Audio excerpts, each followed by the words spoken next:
We are going to discuss the story A Bird Named Fern, and we're going to discuss why it's a fantasy story. Remember that a fantasy story is a made-up story. It couldn't happen in real life. That's what made up means. And also, it usually has animal characters that act and talk like humans do. In this story, there will also be a beginning, a middle, and an end. And we will discuss at each point in the story how we can tell it's a fantasy story by looking at the beginning, the middle, and the end. Let's first take a look at this page. Here we can see in the illustration, there's a bird here, and there's some birds over here. And it looks like it's a family of birds. So that can help us know the characters. Now, one of the things I notice is it looks like this little birdie here and this bird here, they're waving.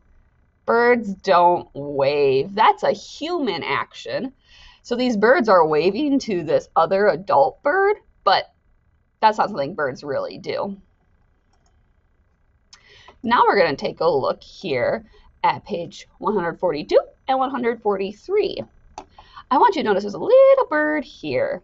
And it said she was always full of questions. She wanted to know about everything in the world.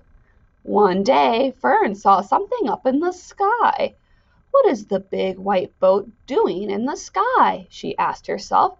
I want to find out.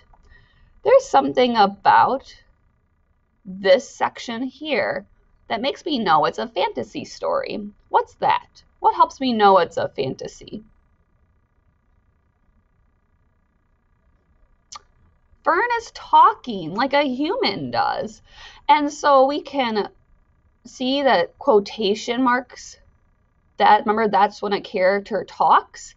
And if that character that is talking is an animal, well, that's kind of a big clue that this is a fantasy story. We do meet our main character, Fern, though, here. And at the beginning of a story, we always meet our main character.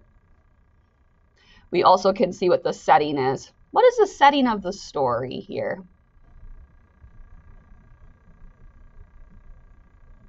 She's outside. Looks like she might be even on a tree because this looks like a branch and leaves.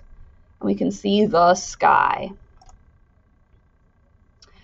Here we can see that she comes back and there's more talking. It would be great to ride on the big white boat, Fern said. So she stretched her wings and took off. Friends, remember, when we see, what's this thing called? Quotation marks.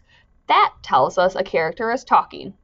Now, if a character that is talking is an animal, it's definitely a fantasy story.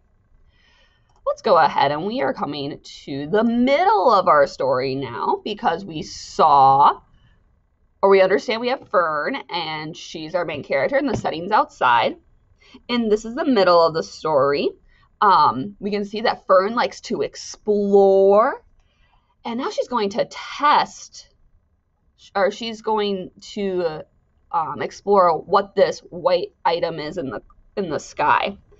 And we know that this white item is a cloud, but Fern doesn't know that. And she thought the cloud was a pillow. And so she thought she would rest on it. But when she does that, she fell through the cloud. Could these events happen in real life? Would a bird try to lay on a cloud?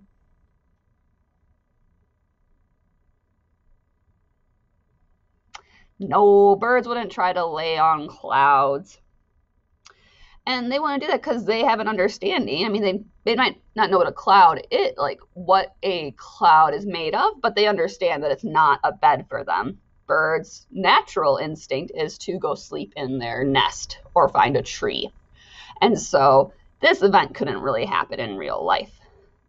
Finally, let's take a look. That was the middle of the story. And now we're taking a look at the end of the story. Again, I want you to tell me some things that make it a fantasy story. I'm going to go ahead and read it so you remember about it. So Fern began to fly home. As she did, the beds turned dark gray. Then it started to rain. Poor Fern was soaked when she got home. Where were you? Asked Mom and Dad. Fern told them all about her trip. First we will dry you off, said Mom. Then we will teach you about clouds, added Dad. And that is what they did. Okay, go ahead, share your ideas. What makes this a fantasy story still? We can tell by the ending.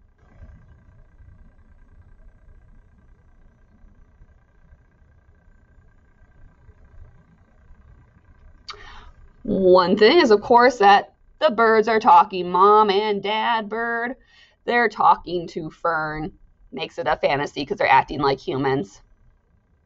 Take a look over here. How's this fantasy? The birds are hugging each other with their wings. Now, birds might huddle together for warmth, but they don't hug each other like this. That's a very human action.